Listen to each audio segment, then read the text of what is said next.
தமிழகம் எங்கும் maths gold cash for your gold. Maths gold நீங்க தங்க மட்டும் இல்லைங்க, பிளாட்டினம், டைமண்ட், சில்வர், ரூபினி எதை வேணாலும் விற்கலாம். உங்களுக்கான பணம் ரொக்கமா கையிலயோ இல்லைன்னா பேங்க் அக்கௌண்ட்லயோ உடனடியாக செலுத்திடுவாங்க. மார்க்கெட் மதிப்பை விட 100 ரூபாய் ஒரு கிராமுக்கு உங்களுக்கு கூடுதலா கிடைக்கும். தமிழ்நாடு முழுக்க டோர் ஸ்டெப் சர்வீஸும் இவங்க ப்ரொவைட் பண்றாங்க. உங்களுக்கு கோல்ட விற்கணும்னு அதுக்கு ஒரே ஒரு பெஸ்ட் பிளேஸ் மேக்ஸ் கோல்டு தான். கால் 04445454545. வணக்கம். Big topic with Karthik Mayakumar. உலக மக்கள் யாருக்குமே கிடைக்கக்கூடாத ஒரு தண்டனையை ஈரான் மக்களுக்கு அமெரிக்க படையும் இஸ்ரேல் படையும் கொடுத்துருக்குங்க. இதை பற்றி பார்க்க போகிறோம். இது கூடவே மிடில் ஈஸ்ட் முழுக்க ஈரான் திரும்ப அடிக்க ஆரம்பிச்சிட்டாங்க. வேற சமீபத்தில் தான் பண்ண மாட்டோம்னாங்க, வருத்தம் தெரிவிச்சாங்க, இப்போ பண்ண ஆரம்பிச்சிட்டாங்க. இதுக்கு என்ன காரணம்? இது எல்லாத்த பற்றி தான் பார்க்க போகிறோம். நிகழ்ச்சிக்குள்ள போகலாம்.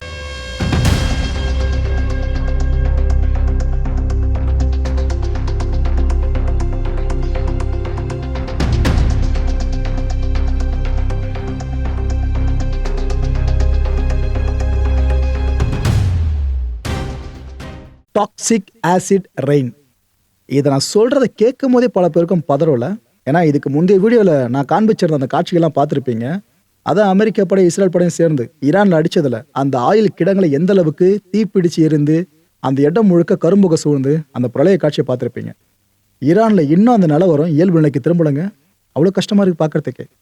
எங்கே பார்த்தாலும் சூரியனை மறைச்சிடும் போல இருக்கு. கிட்டத்தட்ட பகலனா சூரியனை, இரவுலனா நிலவை ஃபுல்லாக மறைச்சிடும் போல இருக்கு. ஈஸியா அந்த அளவுக்கு கரும்போக. அந்த மக்களுக்கு ஒன்றுமே புரியல. வானத்துக்கு கீழே தான் வாழ்கிறோமா இல்லை நரகத்தில் இருக்குமான்னு சொல்லிட்டு அந்த காட்சி ஆக்சுவலாக நான் சொல்லும் போது இதை எக்ஸாஜரேட் பண்ணுற மாதிரி தெரியுதுல. இந்த வீடியோ காட்சியை பார்த்துட்டு நான் எக்ஸாஜரேட் பண்ணுறேன் இல்லையான்னு சொல்லுங்க.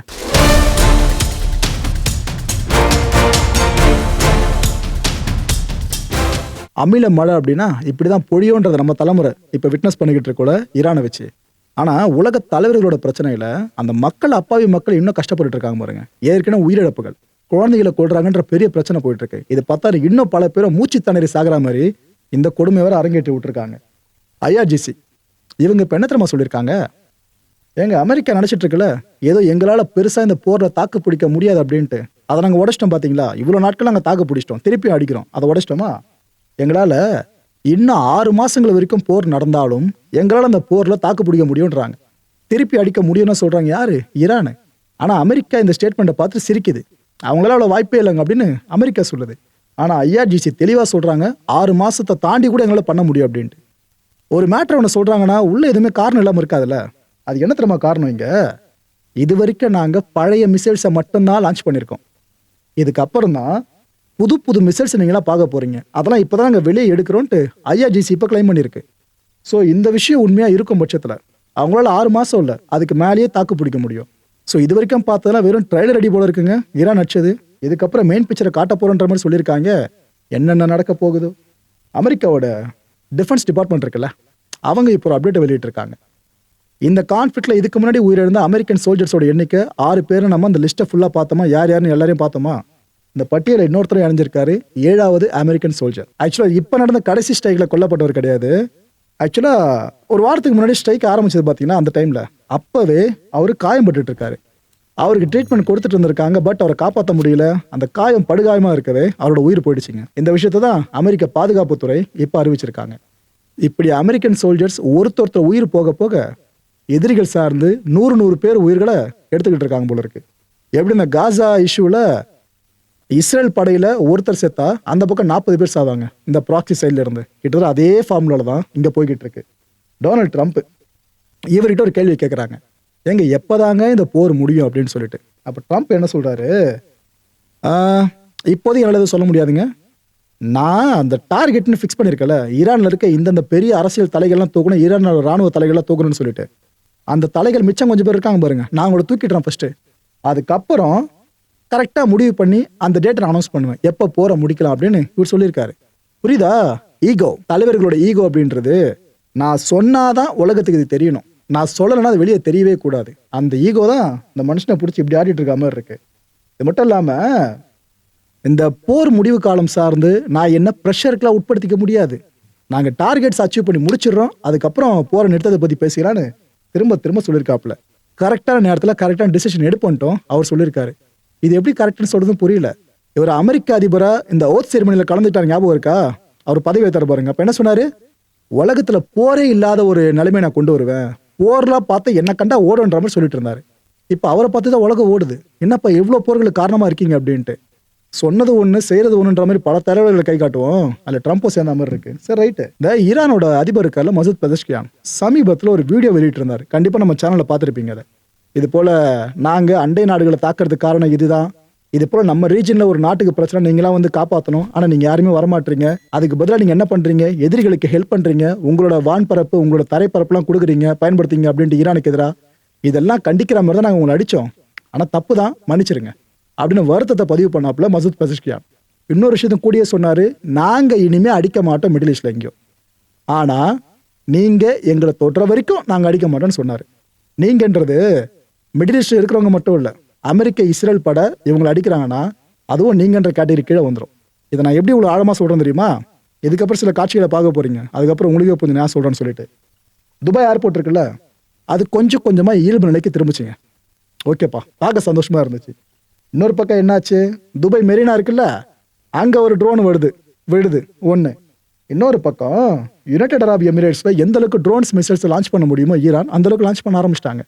ஈரான் அதிபர் சொன்னது ஒன்று, ஆனால் இப்போ அமெரிக்க இஸ்ரேல் படம் நடத்தின விஷயங்கள்ல கடுப்பாயிட்டு இந்த அட்டாக திரும்ப ஆரம்பிச்சிருக்காங்க. ஸோ யுஏஇ முழுக்க இன்னொரு பெரிய தலைவலி விட்டு போகல மக்களே. அங்கே இருக்கவங்களுக்கு தெரியும் என்ன நடந்துட்டு இருக்குன்னு சொல்லிட்டு. ஸோ இன்னும் அங்கே பிரச்சனை முழுசா தீரலை, இயல்பு நிலை திரும்புற மாதிரி இருந்துச்சு. இன்னும் கொஞ்சம் பார்த்தீங்கன்னா டென்ஸான சுச்சுவேஷனை அடுத்தடுத்து கிரியேட் பண்ணி விட்டாங்க.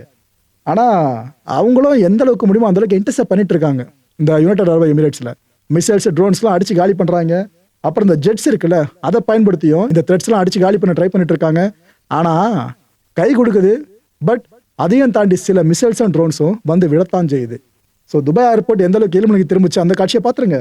இது கூட மெரினா அந்த காட்சியும் பார்த்துருங்க. இதெல்லாம் தாண்டி இன்டர்செப்ஷன் சொன்னல, அது போல சில காட்சியும் சேர்த்து பார்த்துருங்க.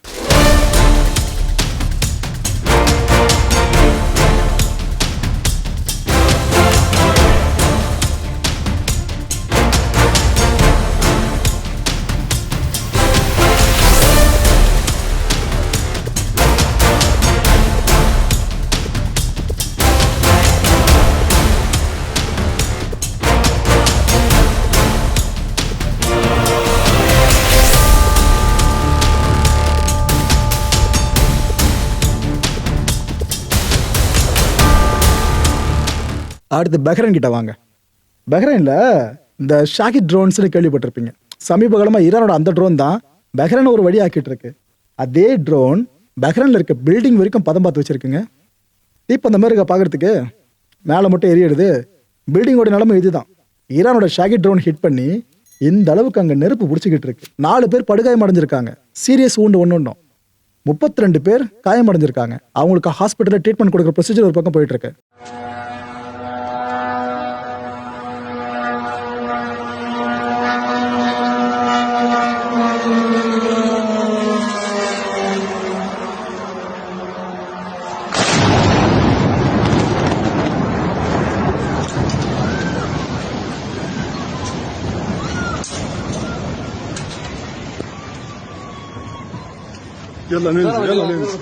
யுனைடெட் அரபு எமிரேட்ஸ், பஹ்ரைன், அடுத்தபடியா சவுதியை இப்போ பார்ப்போம்.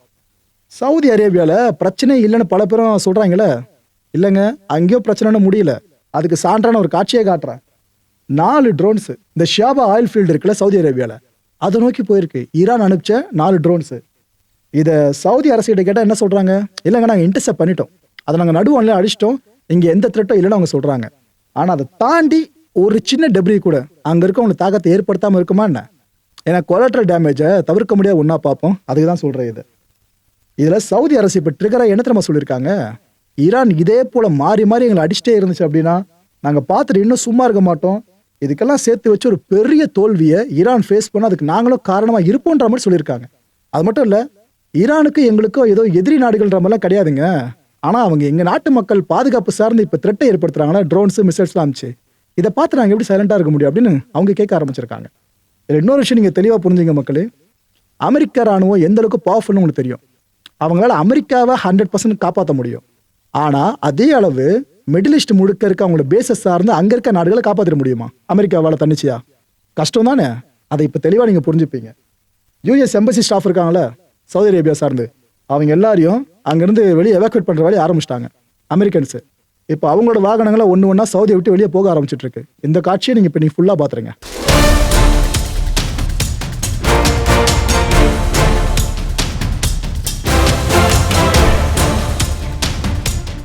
இந்த வருஷம் நீங்க அடுத்ததா பார்க்க போறது குவைத்து. குவைத்துல இந்த ஈரானோட ட்ரோன்ஸ் இருக்குல்ல, அது ஒரு உத்தரதாண்ட வாடிக்கிட்டு இருக்கு. நான் இன்னொன்னு சொல்லிடுறேன், இது எல்லாம் ஈரானோட ஃபுல் ஸ்கேல் அட்டாக் கிடையாது. அவங்க லைட்டா அடிச்சிட்டு இருக்காங்க, கொஞ்சம் கொஞ்சமா, அவ்வளவுதான். அதுக்கே இப்படி டேமேஜ். ஈரான் ஃபுல் பிளெஜ்ஜா மிடில் ஈஸ்ட் முழுக்க, கல்ஃப் முழுக்க கை வைக்க ஆரம்பிச்சிட்டா நிலைமை யோசிச்சு பாருங்க எவ்வளவு மோசமா போகும்ட்டு. இந்த குவைத்துல பாத்தீங்கன்னா நேஷனல் கார்டு இருக்காங்களே, குவைத்தோட நேஷனல் கார்டு, அவங்க ஒரு ட்ரோனை சுட்டு வீழ்த்திட்டாங்க வெற்றிகரமா. அதை பார்க்க முடிஞ்சது. ஆனா அடுத்தடுத்த அந்த ட்ரோன்ஸை, அதுதான் என்னாச்சுன்னு தெரியல. இந்த சோஷியல் செக்யூரிட்டி பில்டிங் இருக்குல்ல எங்க இந்த குவைத்துல, அது எந்த அளவுக்கு நெருப்பு பிடிச்சி எரிதி தேய்தா மக்களே, காரணம் ஈரானோட ட்ரோன்ஸ்.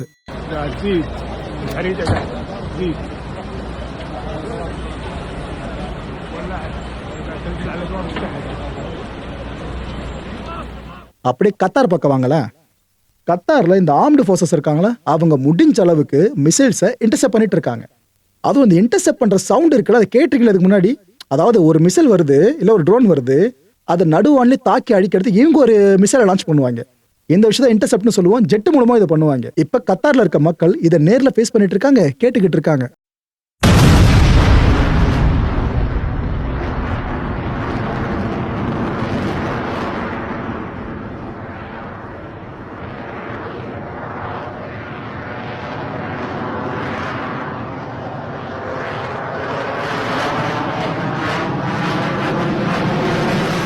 இவ்வளவு தூரம் போயிட்டோம், ஈராக்ல ஒண்ணு நடக்காமையா இருக்கும்.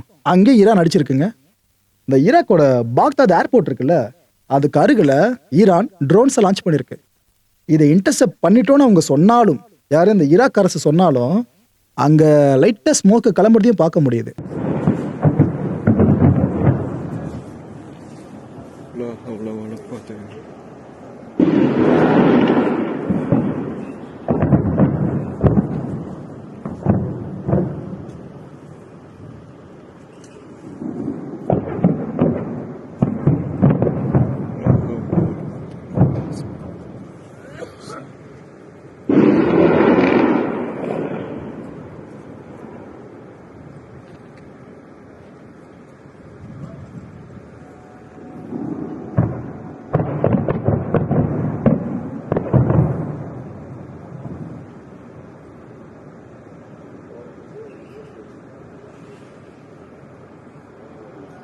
இஸ்ரேலி டிஃபென்ஸ் ஃபோர்ஸ் IDF அவங்க இப்போ என்ன கிளைம் பண்ணுறாங்கன்னா, ஏங்கண்ணா இந்த ஒரு வாரத்தில் மட்டுமே கிட்டத்தட்ட 3400 தாக்குதல்களை ஈரான் மேலே பண்ணியிருக்கிறதா சொல்கிறாங்க. IDF அஃபிஷியலாக சொல்லியிருக்க நம்பர்ஸ் இது. ஈரான் மேலே ஒரே வாரத்தில் 3400 தாக்குதல்களாம். மக்களே, ஒரு நாடு சார்ந்து ஒரு தாக்குதல்னால எவ்வளோ பேனிக் ஆகும்? 3400 தாக்குதல்கள் இஸ்ரேல் மட்டும் பண்ணியிருக்கு. அப்போ அமெரிக்கா சைடில் யோசிச்சு பாருங்க, ஈரான் மக்களோட நிலைமை ஒர்ஸ்ட்டுங்க. ஈரான் நிலைமை ரொம்ப ரொம்ப வேர்ஸ்ட்டு. இந்த இஸ்ரேலும் அமெரிக்காவும் சேர்ந்து இப்போ என்ன பண்ணியிருக்கு, இதுக்கு முன்னாடி அடிக்காத அடியை ஈரான் சார்ந்து இப்போ அடிக்க ஆரம்பிச்சிருக்காங்க. ஏற்கனவே இந்த எண்ணெய் கிடங்கு சார்ந்து ஒரு வழி ஆக்குறாங்களா டெஹ்ரான்ல, இப்போ இதுக்கப்புறம் இன்னும் இந்த ஸ்ட்ரைக்கிங் ரேஞ்சை பெருசாக்கணும்னு அடிச்சு துவச்சிக்கிட்டு இருக்காங்க. ஈரானை இவங்க மேலே இருக்க கோவத்தில் மிடில் ஈஸ்ட் முழுக்க அவங்க ஒரு உத்தரதாண்டம் ஆடிக்கிட்டு இருக்காங்க. எந்த அளவுக்கு ரீஜனல் கான்ஃபிளிக்ட் இழுத்துட்டு போயிட்டு இருக்காங்கல்ல. இதை பாருங்க மக்களே, ஏதோ ஈரான்ல எதுவும் தாக்கமே இல்லைன்னு சில பேர் சொல்றாங்களே, அதை நம்பாதீங்க. நம்ம நிறைய வீடியோஸ் காமிச்சிட்டு இருக்கோம், பக்க சார்பு இல்லாமல் ரெண்டு தரப்புல என்னென்ன லாஸ்ன்னு. அந்த வேலை இதையும் பார்த்துருங்க. இது என்னன்னா, இந்த ஈரானியன் போர்ட் சிட்டி இருக்குல்ல, பேஷர், அதான் உங்களுக்கு காட்சிப்படுத்திருக்கேன். ஈரானோட நேவல் அசட்ஸ் இருக்குல்ல, அதில் முக்கியமான ஒரு போர்ஷன் இது. கடந்த பிப்ரவரி மாதம் 27 வரைக்கும் அந்த இடம் எப்படி இருந்துச்சுன்னு பார்க்குறீங்களா? தெளிவாக தெரியுதா? ஒரு ஸ்மோக் கிடையாது, ஒரு டேமேஜ் கிடையாது. அது அப்படியே இப்போ அதே இடம் எப்படி இருக்குன்னு பாருங்க. இந்த போர்ஷன் தெரியுதா? ஃபுல்லாக மிசைல்ஸ் வச்சு அடிச்சிருக்காங்க. மேலே எந்த அளவுக்கு நீட்டாக இருக்கு அந்த ரூஃபு, கீழே அப்படியே பாருங்க ஃபுல்லாக டேமேஜ்டு. இந்த பக்கமும் சேர்த்து அடியை கொடுத்துருக்காங்க இந்த அமெரிக்க இஸ்ரேல் படை. இதே மாதிரி தான் ஈரானில் சில பகுதிகளில் இது போல காட்சிகளை தென்பட முடியுது. இந்த அட்டாக்லாம் ஆரம்பிக்கிறதுக்கு முன்னாடி எப்படி இருந்துச்சு, இப்போ எப்படி இருக்குன்னு தனியாக சேட்டலைட் இமேஜஸை ஒரு தரப்பை வெளியிட்டுக்கிட்டு இருக்காங்க. நீங்கள் அதை பார்த்துட்டு உண்மை நிலவரம் தெரிஞ்சிருவாங்க, அங்கே என்னதான் உண்மையில் நடந்துட்டு இருக்கு அப்படின்ட்டு. இன்னொரு பக்கம் இந்த லெபனனில் வேற பிரச்சனை இன்னும் பெருசாக வெடிச்சிட்டு இருக்கு. இந்த இஸ்ரேலும் ஹெஸ்போல்லாம் அடிச்சுக்க ஆரம்பிச்சாங்களா, கிரவுண்ட் இன்வெஸ்ட் இஸ்ரேல் பண்ணிச்சா, அங்கே இன்னும் பெருசாக போயிட்டு இருக்கு ப்ராப்ளம். இது வரைக்கும் மட்டுமே 400 பேர் கொல்லப்பட்டிருக்காங்க லெபனான்ல மட்டுமே சொல்றேன். இதுல இன்னொரு கொடுமை என்ன தெரியுமா? 90 குழந்தைங்க இந்த கான்ஃபிளிக்ட்ல. அந்த குழந்தைங்க எதுக்கு செத்தனும் கூட தெரியாதுங்க, யாரு சாவடிச்சாலும் தெரியாது. ஆனா கொத்து கொத்தா செத்து போயிருக்கு. 1200க்கும் மேற்பட்டவங்க காயம்பட்டிருக்காங்க லெபனான்ல. இத்தனைக்கு IDF-ம் வான் பண்ணுச்சு, மக்கள்லாம் வெளியேறிடுங்க அப்படின்ட்டு. ஹெஸ்புல்லா வான் பண்ணுச்சு. அதை தாண்டி இவ்வளவு பேர் சாகடிக்கப்படுறாங்கன்னா, வார்னிங்கே முன் வைக்காம திருப்பி திருப்பி அடிச்சுட்டு இருந்தாங்கன்னா ஏன்னா எவ்வளோ பேர் உயிரிழப்பாங்க பாருங்க. இந்த தாக்குதல் எந்த அளவுக்கு தீவிரமாக போயிருக்குன்னா, லெபனனில் இருக்க ரெஃப்யூஜி கேம்ப் இருக்கும் பார்த்தீங்களா, அவங்களே என்ன பண்ணுறது தெரியாமல் ஃபியூச்சர் தெரியாமல் உட்காந்துருக்கோங்க அந்த முகாம்களில். அந்த கேம்ப் வரைக்கும் அடிச்சிருக்காங்க இஸ்ரேல் படை. இதெல்லாம் எங்கே போய் சொல்கிறதுன்னு தெரிலங்க. மக்களை இந்த கான்டென்ட்டை பொறுத்தவரைக்கும் நாமெல்லாம் சிந்திக்க வேண்டியது ஒரே ஒரு விஷயம் தான். இயற்கையால் இறக்குற மனுஷங்க இருக்காங்களே, இந்த இயற்கை பேரழிவுகளால், அந்த எண்ணிக்கையை காட்டிலும் மனுஷனால மனுஷன் கொல்லப்படுறது இருக்குல்ல, அதுதான் இந்த காலகட்டத்தில் நம்ம பெருசாக பார்த்துக்கிட்டு இருக்கோம், அதிகமாக போய்கிட்டு இருக்கு. எப்போ இந்த பூமிக்கான அழிவு மனித கையால் ஏற்படுன்னு ஒரு மனுஷனை முன்னாடி கடிச்சு வச்சுட்டு போனானோ, இது அப்படியே கண்ணு முன்னாடி பார்த்துட்டு இருக்க மாதிரி இருக்கு. அடுத்த நிகழ்ச்சி சந்திக்கலாம். நன்றி, வணக்கம். தமிழகம் எங்கும் maths gold, cash for your gold. Maths gold நீங்க தங்க மட்டும் இல்லைங்க, பிளாட்டினம், டைமண்ட், சில்வர், ரூபினி எதை வேணாலும் விற்கலாம். உங்களுக்கான பணம் ரொக்கமா கையிலயோ இல்லைன்னா பேங்க் அக்கௌண்ட்லயோ உடனடியாக செலுத்திடுவாங்க. மார்க்கெட் மதிப்பை விட 100 ரூபாய் ஒரு கிராமுக்கு உங்களுக்கு கூடுதலாக கிடைக்கும். தமிழ்நாடு முழுக்க டோர் ஸ்டெப் சர்வீஸும் இவங்க ப்ரொவைட் பண்றாங்க. உங்களுக்கு கோல்ட விற்கணும்னா அதுக்கு ஒரே ஒரு பெஸ்ட் பிளேஸ் மேக்ஸ் கோல்டு தான். கால் 04445454545. என் அன்பார்ந்த மாயம் ஸ்டுடியோஸ் நேயர்களே, மாயம் பக்தின்னு ஆன்மீகத்துக்காக பிரத்யேகமா ஒரு சேனலை கொண்டு வந்திருக்கோம். மறக்காம சப்ஸ்கிரைப் பண்ணி அந்த சேனலுக்கு உங்களோட ஆதரவை மனப்பூர்வமா தெரிவிங்க. வணக்கம் மாயம் ஸ்டுடியோஸ் நண்பர்களே. மாயம் ட்ரெண்ட்ஸ் அப்படின்ற ஒரு புதிய ஃபேஸ்புக் பேஜை ஓப்பன் பண்ணியிருக்கோம். நீங்கள் யூடியூப்ல பார்த்துட்டு இருக்கீங்களா நம்மளோட கான்டென்ட்ஸ்லாம், இதெல்லாம் விட ஒரு படி மேலே ரொம்ப கிறிஸ்பாகவும் ரொம்ப சூப்பராகவும் நிறைய கான்டென்ட்ஸ் உங்களுக்கு இந்த பேஜில் காத்துட்டு இருக்குங்க. ஸோ உடனடியாக ஃபேஸ்புக் பிளாட்ஃபார்ம் போங்க, மாயம் ட்ரெண்ட்ஸ்னு டைப் பண்ணி சர்ச் பண்ணி நம்ம பேஜை ஃபாலோ பண்ணுங்க. அப்படியே நம்ம சேனலையும் நீங்கள் சப்ஸ்கிரைப் பண்ணிட்டீங்க அப்படின்னா இன்னும் நிறைய புது கான்டென்ட்ஸை உங்களுக்காக ப்ரொடியூஸ் பண்ணி கொடுத்துக்கிட்டே இருப்பாங்க. நீங்கள் பண்ணுற ஒவ்வொரு சப்ஸ்கிரிப்ஷனும் எங்களுக்கு பெரிய மோட்டிவேஷனாக அமையும்.